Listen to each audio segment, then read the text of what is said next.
السلام علیکم ورحمۃ اللہ وبرکاتہ.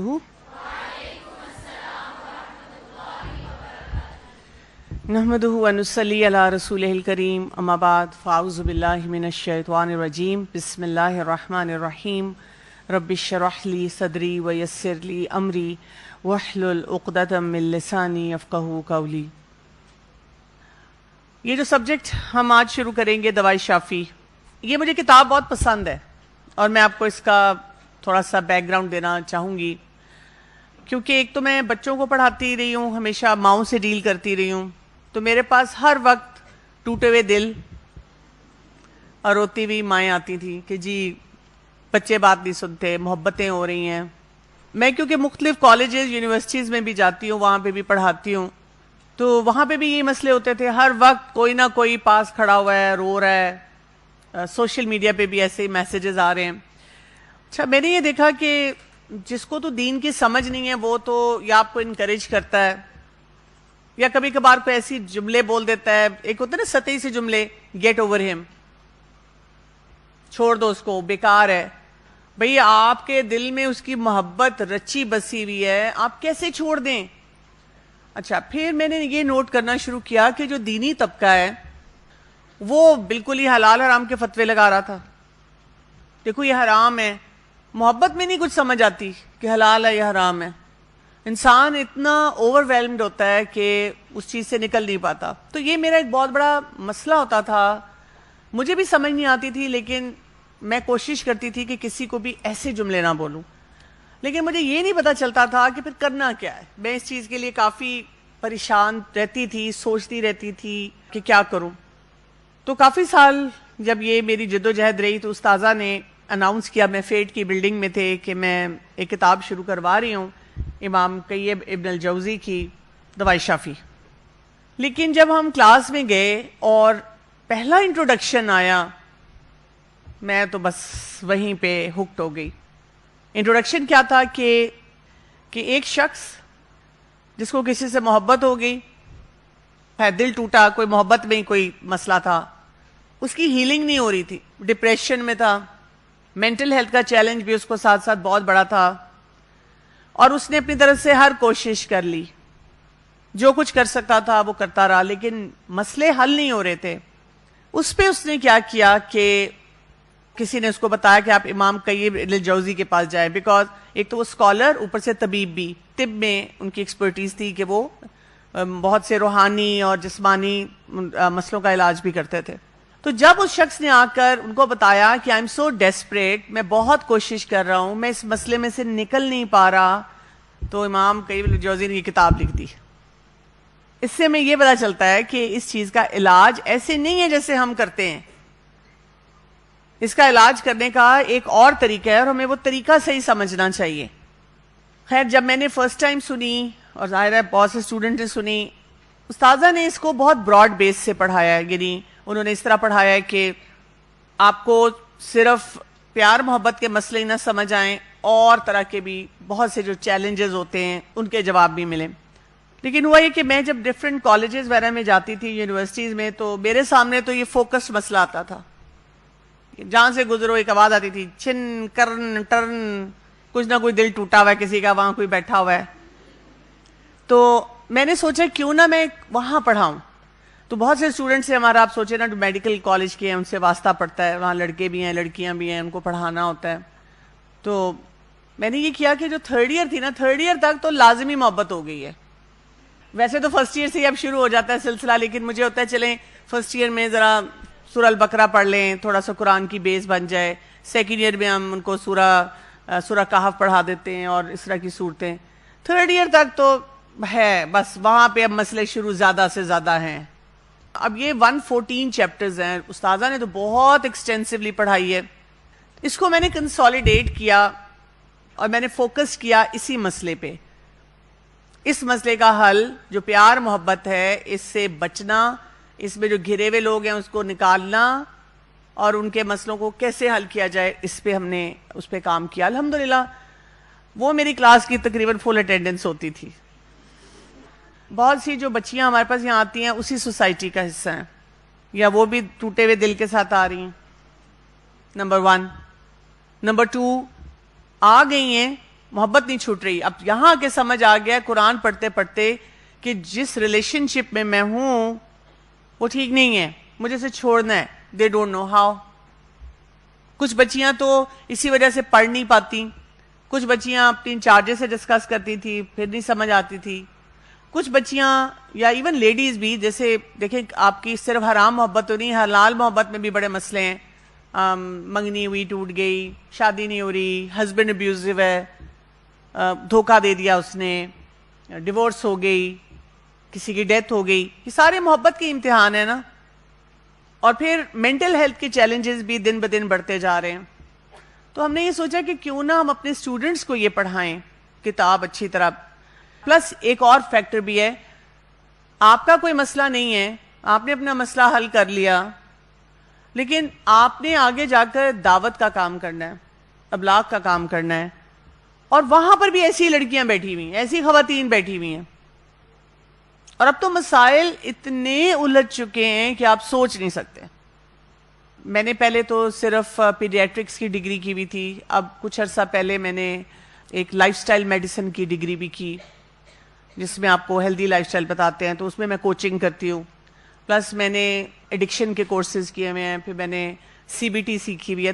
میرے پاس ایسے بہت مسئلے آتے ہیں, میرڈ خواتین بھی آتی ہیں کہ ہمارے ہسبینڈ کے چیلنج ہے. ایون کئی دفعہ مرد حضرات کانٹیکٹ کرتے ہیں کہ میری بیوی کا یہ مسئلہ ہے, کیونکہ سوشل میڈیا بہت زیادہ اسٹرانگ ہے نا, اس پہ ہر کوئی بیٹھا ہوا ہے, تو باؤنڈری نہیں ہے.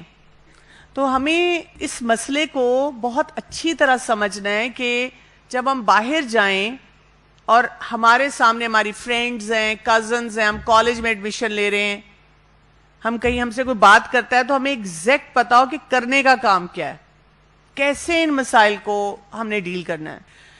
تو میری آپ سے ریکویسٹ یہ ہوگی, استاذہ کا جو ہے نا دوائی شافی کا, اس کو آپ ضرور سنیں.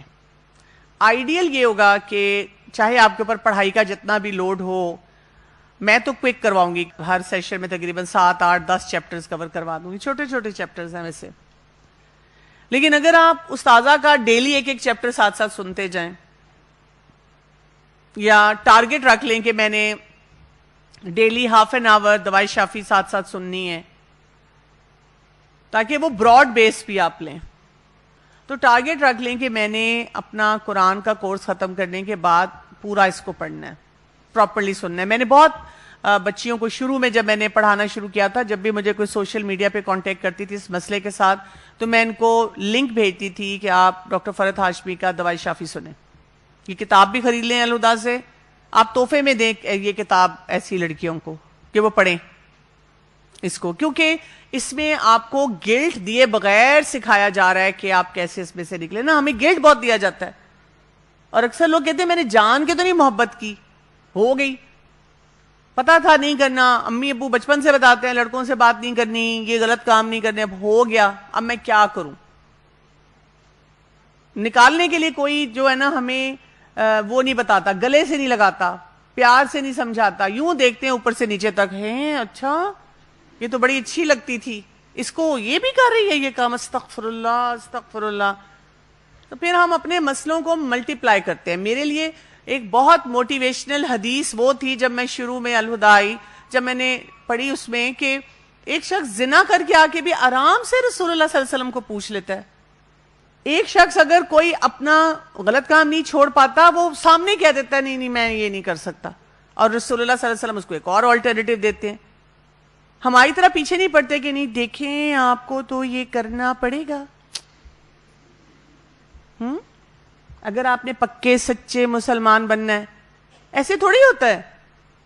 ایک شخص آپ کے پاس آتا ہے تو ہمارا کام کیا ہے, ہم کہ okay fine, this is how I coach, this is how a coach should be. میرے پاس اگر کوئی مسئلہ لے کر آتا ہے تو میں اس کو کہتی ہوں دیکھیں اب نہ سوچنے کا کام آپ کا ختم ہو گیا, آپ نے اس کے بڑے پیسے دے دیے ہیں مجھے, ٹھیک ٹھاک, سوچنا میں نے آپ کے لیے, آپ نے صرف کرنا ہے. یعنی جب آپ پورے نوڈلز بناتے ہیں تو آپ نے اس میں ہر چیز سوچنی ہے, چکن ڈالوں, قیمہ ڈالوں, کون سی سبزی ڈالوں, کیا کروں. اور وہ جو 2 منٹ نوڈل ہیں وہ اچھے نہیں ہوتے, لیکن جو 2 منٹ نوڈل بنا رہا ہے وہ اس کو سوچنا بھی نہیں ہے, اس نے بس یوں ڈالا, پانی ڈالا, بنا لیا اور مسالہ ڈال دیا. تو میں کہ سمجھیں کہ جب ہمارے پاس کوئی آئے تو اس کو یہ فیلنگ آنی چاہیے کہ مجھے سوچنا نہیں پڑ رہا. میں کہتی ہوں سوچنے کا کام میرا ہے. جب آپ مجھے آگے کہیں گے نا میرے سے یہ نہیں ہو رہا, میں نے سوچنا ہے کہ اس سے کیسے کروانا ہے. میں آپ کو ایک اور ٹیکنیک دوں گی. تو کئی لوگ مجھے نا مسئلہ اپنا ہی ہوتا ہے, یوں کہتے ہیں اچھا اگر پھر بھی نہ میں نے کیا تو, میں کہتی ہوں کوئی بات نہیں, میں آپ کو ایک اور ٹیکنیک دوں گی. نہیں لیکن اگر میرے سے ہو ہی نہ سکا, میں کہا نہیں میرے پاس بڑی ٹیکنیکس, آپ فکر نہیں کریں. ٹھیک ہے نا. اس کلیرٹی سے ہم نے ایسے لوگوں سے بات کرنی ہوتی ہے. یعنی ہمیں کوئی بتاتا ہے نا, سنو مجھے محبت ہوگی, وہ تو خوشی میں ہے, اس کے تو ارد گرد وہ ایموجیز بن رہے ہیں ہارٹس والے, ہم بے ہوش پڑے ہوئے ہیں کہ میں کیا کروں, کیسے سے روکوں. تو آپ نے پڑھتے ہوئے یہ کانفیڈنس اپنے اندر لانا ہے کہ اگر کوئی میرے سامنے ایسی بات کرتا ہے تو میں نے اس کو کیسے پیار سے, پیار کی مار جو ہوتی ہے نا وہ بڑی شدید ہوتی ہے, بہت زیادہ ہمیں فائدہ دیتی ہے. جب ہم یہاں پڑھتے ہیں نا تو یہاں پہ تو ہم پراپر اسٹوڈنٹ ہیں. تو پراپر اسٹوڈنٹ کو آپ بہت اچھی طرح پڑھاتے ہیں, جس میں آپ ایک ایک لفظ کا انالیسس سکھاتے ہیں, پوری باریکی سے بتاتے ہیں. لیکن جب آپ کے پاس ذرا کیجول اسٹوڈنٹس ہوتے ہیں نا, آپ نے ان کو گھیرنا ہوتا ہے, تو پھر آپ نے ان کے لیے ایک ڈفرینٹ طریقہ اختیار کرنا ہوتا ہے کہ ان کو مشکل نہ لگے. بہت سے لوگوں کو میں نے یہ دیکھا ہے کہ جب وہ یہاں سے باہر جا کے پڑھاتے ہیں اتنی شدت سے پڑھاتے ہیں تو کئی دفعہ وہاں عام لوگوں کو پھر مشکل لگنا شروع ہو جاتا ہے. وہ کہتے ہیں جی یہ سیریس نہیں ہے. نہیں دیکھیں, ان کو سیریس کرنا ہے. میں جہاں پہ یوزلی پڑھاتی ہوں تو میں ہمیشہ لائٹ افیکٹ کے ساتھ پڑھاتی ہوں. لائٹ افیکٹ کے ساتھ پڑھانے سے یہ ہو جاتا ہے کہ لوگ انٹرسٹیڈ ہو جاتے ہیں. پھر جب وہ زیادہ کمپلیکیٹڈ سوال پوچھتے ہیں نا تو پھر میں ان کو باتوں باتوں میں کہتی ہوں کہ ماشاءاللہ بہت پوٹینشیل ہے آپ میں, یہ کورس ہو رہا ہے وہاں جائیں نظر الہدا میں. پھر وہ پراپر کورس کرتے ہیں. جو کہتے ہیں ہم کہیں جا نہیں سکتے, آپ ان کو آن لائن کورسز سے انٹروڈیوس کرتے ہیں. اس وقت کی یہ نیڈ ہے کہ جو لوگ پراپرلی نہیں پڑھنا چاہتے ان کو بہت گھیرنے کی ضرورت ہے. جیسے میں نے کہا آپ کو میں اوور ویو دوں گی, تو جو پیج میں کہوں گی آپ نے وہی کھولنا ہے, اس کو آپ نے مارک کر لینا ہے کہ اچھا اس میں سے ہم نے پڑھا ہے. سو پیج 24 کو اگر آپ دیکھیں تو اس کو میں نے ریکارڈ بھی کیا تھا, اور اگر آپ نے میری ریکارڈنگ سننی ہو تو یہ آپ کو ہمارے بچے کے یوٹیوب چینل پہ مل جائے گی. اگر آپ یوٹیوب پہ صرف یہ بھی لکھ دیں path to love by doctor Kamal تو آپ کو پوری مل جائے گی سیریز جو میں نے پہلے پڑھایا. اب آپ دیکھیں کہ پیج نمبر 24 پہ کیا آ رہا ہے. یہ ائمہ دین اس مسئلے میں کیا فرماتے ہیں کہ ایک شخص مصیبت میں گرفتار ہو چکا ہے, اس کی مایوسی اور ناامیدی اس درجہ بڑھ چکی ہے کہ وہ سمجھ رہا ہے کہ اگر یہ مصیبت اور ابتلا اس کے لیے یوں ہی برقرار رہی تو اس کی دنیا اور آخرت دونوں تباہ ہو جائیں گے. اس مصیبت اور ابتلا کے دفعیے کے لیے وہ ہمہ قسم کی کوشش کر چکا, ہمہ قسم کے طریقے عمل میں لا چکا, لیکن اس کی مصیبت اور ابتلا کسی طرح دور ہوتی نظر ہی نہیں آتی, بلکہ اس میں اضافہ ہی ہوتا جا رہا ہے. اس قسم کی مصیبت اور ابتلا کے دفعیے کے لیے کیا تدبیر اور کیا علاج کیا جائے, اور کون سا طریقہ اختیار کیا جائے کہ اللہ تعالیٰ اپنے اس بندے پر رحم فرماتا ہے جو کسی بندے پر رحم کرتا ہے, اور مصیبت میں اس کی اعانت و امداد کرتا ہے. جو بندہ اپنے بھائی کی امداد کرتا ہے اللہ اس کی اعانت کرتا ہے. اب آپ دیکھیں اس میں بہت سارے امپورٹنٹ پوائنٹس ہیں جو ہمیں پتہ چلتے ہیں. پہلی بات تو یہ کہ یہ پیار محبت عشق یہ سب مصیبت ہے, یہ بہت مصیبت والا کام ہے. میں نے آج تک کسی کو محبت میں خوش نہیں دیکھا. یعنی وہ ایک جذباتی سا فیصلہ ہوتا ہے کہ وہ مجھے اچھا لگتا ہے, لیکن ہر بات پہ رونا دھونا ہی ہے. ڈرامہ بھی آپ دیکھ لینا کوئی ایسا پیار محبت والا, ناول بھی پڑھ لینا, اور رونا دھونا ہی ہے, اس کے علاوہ اس میں کچھ نہیں ہے. دوسری بات, مینٹل ہیلتھ اس سے بہت خراب ہوتی ہے کیونکہ مایوسی اور نا امیدی بڑھتی ہے. یہ آپ اپنی زندگی میں نوٹ کر لیں. اللہ تعالیٰ نے نا ہمیں فطرت پہ بنایا ہے.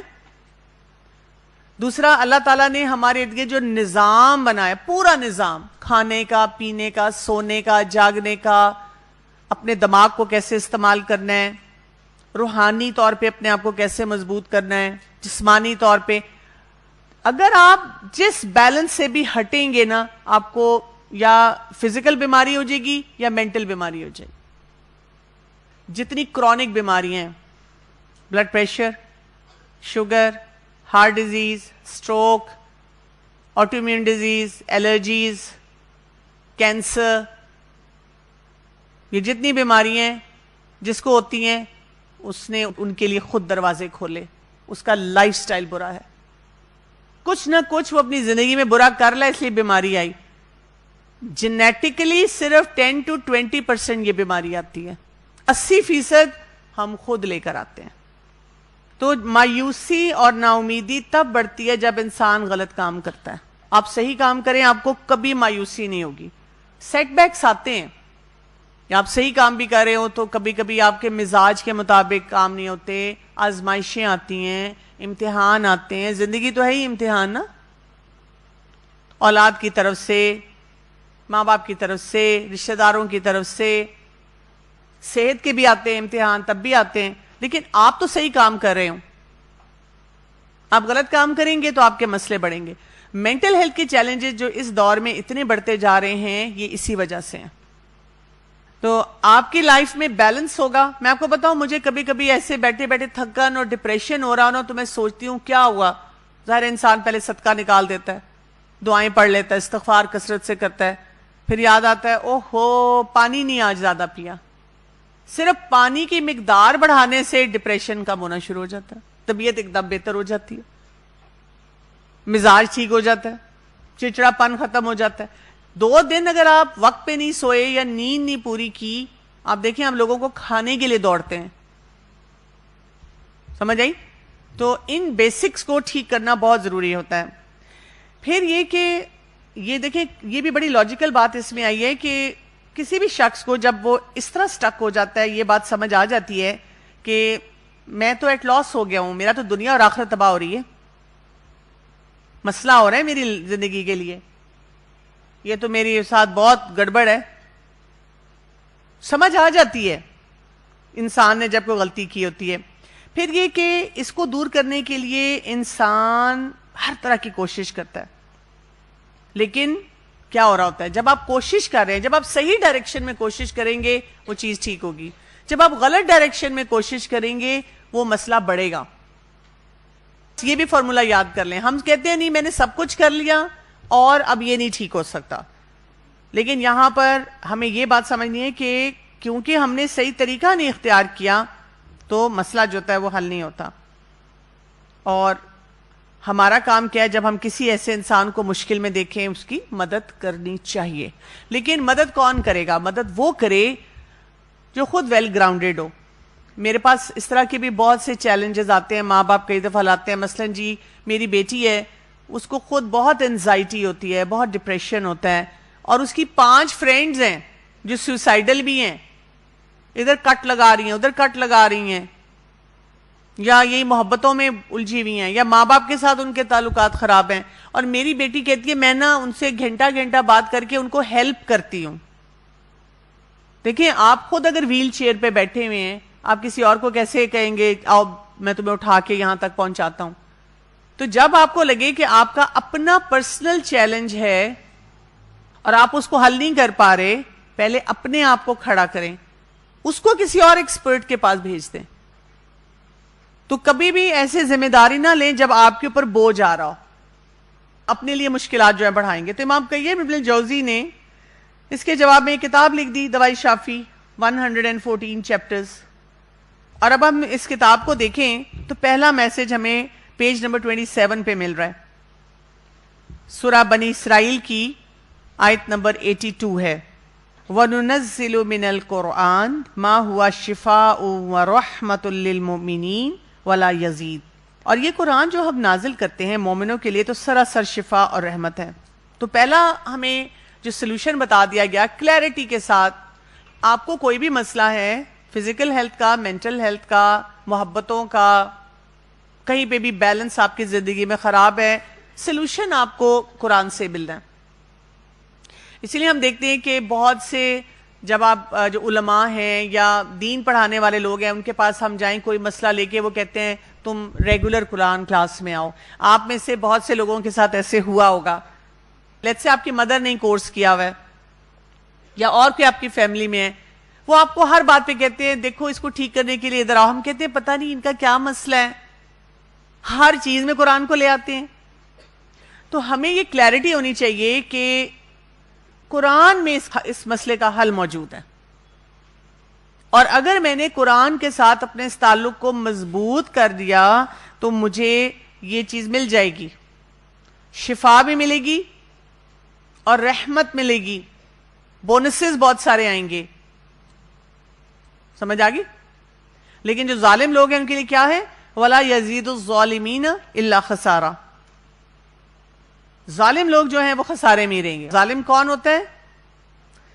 جو ڈیو ریگارڈ ہے، جو جس چیز کا حق ہے اس کو نہیں دیتا. مثلا آپ کی طبیعت خراب ہے، آپ قرآن کھول کے پڑھیں کہ جی اس میں کرنے کا کام کیا دیا گیا ہے، کیا فارمولا دیا گیا ہے، اللہ تعالیٰ نے کیا بتایا ہے جب طبیعت خراب ہو تو کیا کرنا ہے، اللہ تعالیٰ نے کیا بتایا جب نان محرم کے ساتھ بات چیت کرنی ہے تو کیسے کرنی ہے، اللہ تعالیٰ نے کیا بتایا ہے ماں باپ کی کون سی بات ماننی ہے کون سی بات نہیں ماننی. سارے فارمولے تو دے دیے، رہ کیا گیا؟ لیکن ہم کیونکہ وہ فالو نہیں کر رہے ہوتے پھر ہماری زندگی میں مشکلات آتی ہیں. پھر پچھلے پیج پہ آ جائیں، پیج نمبر 25 پہ. تو یہاں پر حدیث آ رہی ہے، رسول اللہ صلی اللہ علیہ وسلم نے فرمایا اللہ تعالیٰ نے کوئی ایسا مرض نہیں پیدا کیا جس کے لیے شفا نہ پیدا کی ہو.